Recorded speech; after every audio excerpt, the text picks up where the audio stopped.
अभ्यास 8B का पहला क्वेश्चन है, एक वर्गाकार मैदान का क्षेत्रफल 441 वर्ग मीटर है, मैदान का परिमाप बताओ।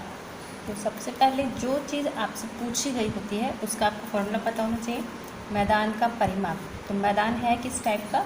वर्गाकार, यानी वर्ग का परिमाप का फॉर्मूला लगेगा। तो वर्ग का परिमाप होता क्या है? बराबर 4 गुणा भुजा, यही होता है। तो जब हम परिमाप निकालेंगे उसके लिए हमारे पास भुजा का मान दिया होना ज़रूरी है, लेकिन इस क्वेश्चन में देखो भुजा नहीं दी हुई है, उसकी जगह क्षेत्रफल दिया हुआ। तो हम क्षेत्रफल का फॉर्मूला लगा के पहले भुजा का मान निकालेंगे, और जब भुजा का मान निकल जाएगा तब हमारा परिमाप आ जाएगा। तो सबसे पहले देखो दिया है वर्गाकार मैदान का क्षेत्रफल बराबर 441 वर्ग मीटर। ठीक है, इतना हो गया। अब वर्गाकार मैदान का क्षेत्रफल है तो वर्ग का क्षेत्रफल यूज होगा, चूँकि वर्ग का क्षेत्रफल कितना होता है? वर्ग का क्षेत्रफल होता है बराबर भुजा का स्क्वायर, यही फॉर्मूला होता है। तो हम पहले ये वाला फॉर्मूला लगाएंगे। देखो वर्गाकार मैदान का क्षेत्रफल, और क्षेत्रफल है कितना? भुजा स्क्वायर। तो यानी इस क्षेत्रफल की जगह हम यहाँ लिख सकते हैं भुजा का होल स्क्वायर। ठीक है, उसके बाद क्या है? बराबर, उसके बाद दिया है 441 वर्ग मीटर, ये मान हो जाएगा। फिर से देखो वर्गाकार मैदान का क्षेत्रफल 441 है, जबकि फॉर्मूला हमारा क्या होता है? भुजा स्क्वायर।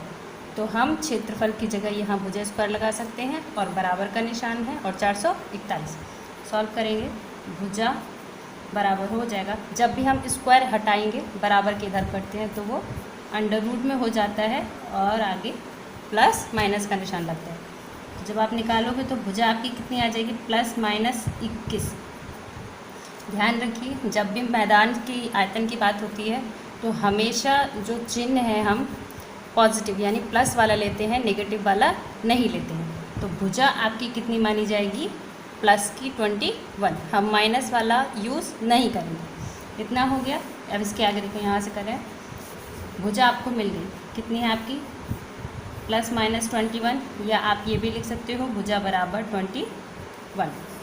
ठीक है, माइनस वाला हटाना है। आगे देखो आप परिमाप निकालना है, फिर आप लिखोगे वर्गाकार मैदान का परिमाप बराबर 4 गुणा भुजा, यही लिखेंगे, इसको हटा देंगे। अब परिमाप बराबर का निशान लगाएंगे, 4 लगाएंगे, उसके बाद गुणा है, भुजा आपको कितनी दी हुई है? 21, जो कि अभी हमने निकाली है। तो यहाँ 21 मान लगा दो, 4 एकम 4, 4 दूनी 8। अब यूनिट मीटर में दे रखी है तो इसके आगे आप क्या लगा दोगे? मीटर। तो ये हो जाएगा आपका परिमाप, यही आपका आंसर है। क्वेश्चन नंबर 2 है, एक आयताकार वर्ग की लंबाई और चौड़ाई में अनुपात 3:2 है। यदि भाग का क्षेत्रफल 600 वर्ग मीटर हो तो उसकी लंबाई एवं चौड़ाई ज्ञात कीजिए। तो लंबाई और चौड़ाई आपको ज्ञात करनी है, जबकि अनुपात दे रखा है, यानी भाग, लंबाई का 3 भाग दिया और चौड़ाई का 200 भाग दिया। ठीक है, तो जब भी हमें चीज़ें अनुपात में दी हुई होती हैं तो उसके लिए हम हमेशा एक फ़िक्स क्वांटिटी मानते हैं। फ़िक्स क्वांटिटी हम क्या मान लेंगे यहाँ पे? x। तो लंबाई हम क्या मानेंगे? 3 को x के साथ यानी 3x, और चौड़ाई हम क्या मानेंगे? 2 को x के साथ यानी 2x। देखिए लिखेंगे, माना लंबाई बराबर 3x और चौड़ाई बराबर 2x, कितनी हो जाएगी? फिक्स एक निश्चित अनुपात या निश्चित राशि के साथ गुणा करके लिखते हैं हमेशा अनुपात। यदि भाग का क्षेत्रफल, अब देखो लंबाई और चौड़ाई ज्ञात करने के लिए आपको क्षेत्रफल दिया हुआ है, तो पहले क्षेत्रफल वाला फॉर्मूला लगाएंगे। यहाँ लिखोगे, चूँकि ये आप पहले ये लिख लो, दिया हुआ है भाग का क्षेत्रफल बराबर है 600 वर्ग मीटर। अब क्षेत्रफल किस चीज़ का है? आयताकार का। तो अब आयत का क्षेत्रफल वाला फॉर्मूला लगाएंगे, चूँकि आयत का, या आप लिख सकते हो आयताकार बाग का क्षेत्रफल। आयत का क्षेत्रफल बराबर होता है लंबाई गुणा चौड़ाई। ठीक, अब इसको फॉर्मूले को यूज़ करेंगे। तो बाग का क्षेत्रफल या आयत का क्षेत्रफल बराबर लंबाई गुणा चौड़ाई है, तो इसकी जगह हम क्या लिख देंगे, लंबाई गुणा चौड़ाई। इतना हो गया। फिर बराबर का निशान है, बराबर का निशान लगाएंगे। फिर क्या दिया है 600, आप क्या लिख दोगे 600। ठीक है, मान लगा दीजिए। लंबाई आपकी है 3x इंटू चौड़ाई है 2x, बराबर हो जाएगा 600। गुणा करेंगे अंकों की अंकों से, 3 दूनी 6, 2x है तो कितना आ जाएगा x² बराबर 600। ठीक, x² बराबर हो जाएगा 600/6। ये गुणा में है 6, बराबर के इधर जाके भाग में आ जाएगा। 6 से 6 कटेगा, 6 कम 6, आपका कितना बचेगा यहाँ x² बराबर 100, या आप लिख सकते हो x बराबर ±√100। अब देखो, आप चाहो तो माइनस का निशान लिखना छोड़ दो, क्योंकि आयत क्षेत्रफल की और उसकी बात हो रही है, लंबाई और चौड़ाई की। ठीक है, जो कि नेगेटिव में नहीं होगी। तो मैं सीधी यहाँ पे लिख दे रही हूँ x बराबर 10। अगर आप लोगों को डाउट हो रहा हो तो प्लस माइनस आप दोनों लगा सकते हो, लेकिन हम सिर्फ यहाँ पे पॉजिटिव वाला यानी प्लस वाला ही यूज़ करेंगे।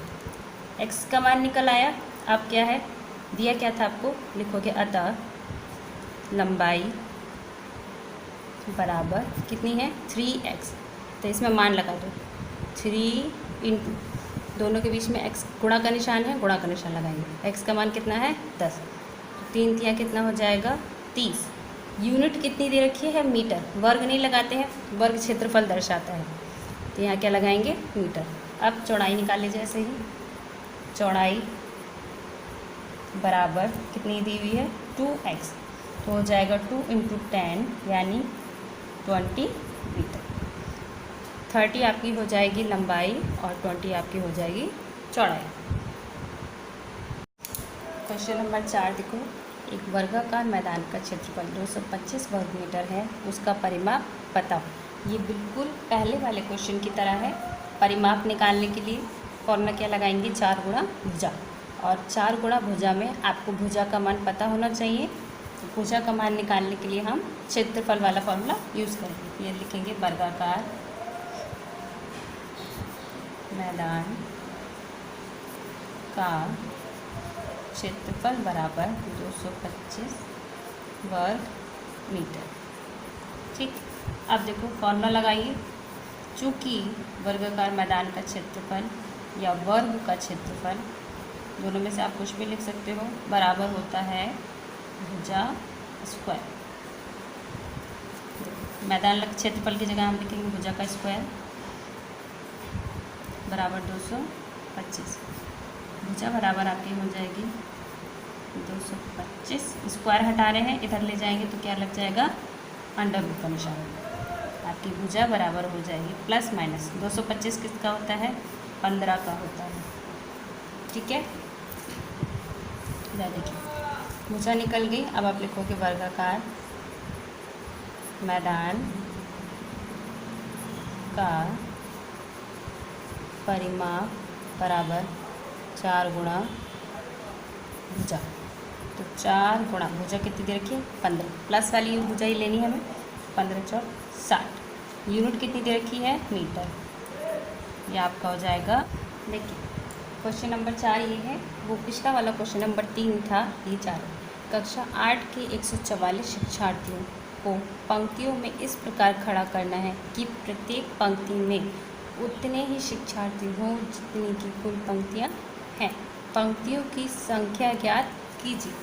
ज्ञात करने से पहले देखिए, सबसे पहले एक एग्जाम्पल से समझा रहे हैं। मान लो कि कुल कितने शिक्षार्थी हैं 9 स्टूडेंट हैं। ठीक, अब 9 स्टूडेंट को हम किस तरह से एडजस्ट करें कि हर एक पंक्ति में उतने ही बच्चे बैठे जितने की पंक्तियां हैं।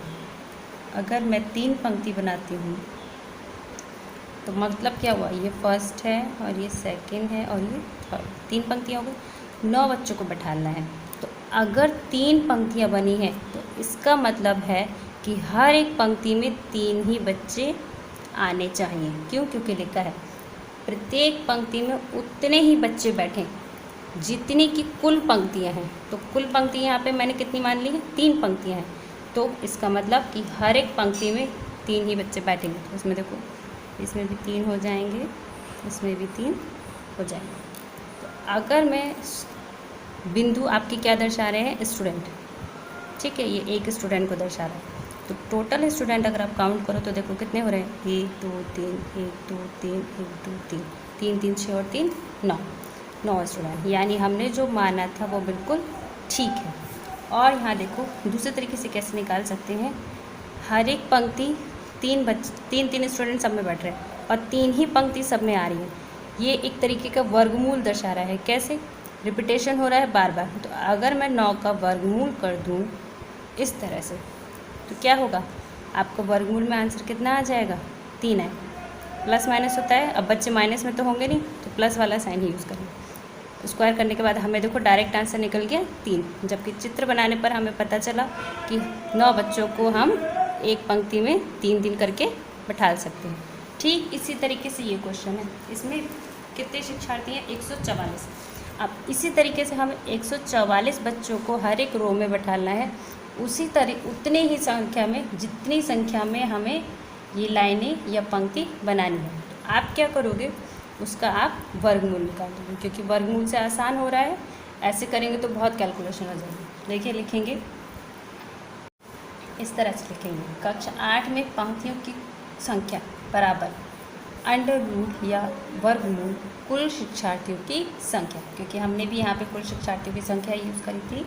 तो कुल शिक्षार्थियों की संख्या कितनी दे रही है, 144 दी हुई है। अब 144 किसका वर्गमूल होता है, 12 का। तो आप लिखोगे अतः कुल पंक्तियों की संख्या बराबर 12। प्लस का लिया है इसलिए प्लस लिखा नहीं यहाँ पे। 12 कैसे होंगी, हम 12 ही लाइन खींचेंगे इस तरह से और हर एक पंक्ति में 12 बच्चे बैठेंगे। तो टोटल कितने बच्चे बैठ जाएंगे, 144। और कुल पंक्तियाँ कितनी हो जाएंगी, 12। यही आपका आंसर है। आखिरी क्वेश्चन और 5वां क्वेश्चन है, किसी संख्या के वर्ग का 3 गुना 192 है, संख्या बताओ। तो किसी संख्या दी नहीं है तो हम मान लेंगे माना संख्या बराबर x। ठीक, अब देखिए क्वेश्चन कैसे करना है, आप इसके नीचे से ही कर लीजिए, यहाँ से मैं यहाँ लिख रही हूँ। ठीक, किसी संख्या का वर्ग यानी x का वर्ग का मतलब क्या होता है, घात 2। ठीक है, इस वर्ग का मतलब क्या हुआ, उस संख्या पे घात 2। तो किसी संख्या के वर्ग का 3 गुना यानी इसका 3 गुना 3 से गुणा हो जाएगा।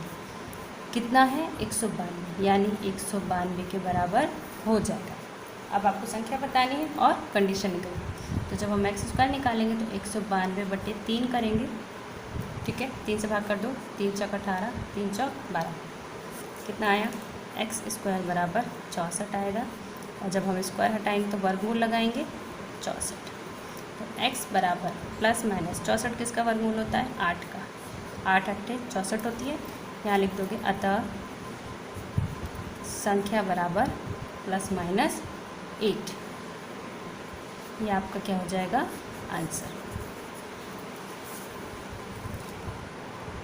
देखिए यहाँ पे प्लस माइनस दोनों ही क्यों यूज़ किया गया, क्यों, क्योंकि ना तो यहाँ पे क्षेत्रफल पूछा है और ना ही यहाँ पे आयतन पूछा है, ना ही यहाँ पे परिमाप पूछा है। इसीलिए जो भी संख्या होगी वो प्लस की भी हो सकती है और माइनस की भी हो सकती है, इसलिए प्लस माइनस 8 लिखा है। एक्सरसाइज आपकी ख़त्म होती हुई है।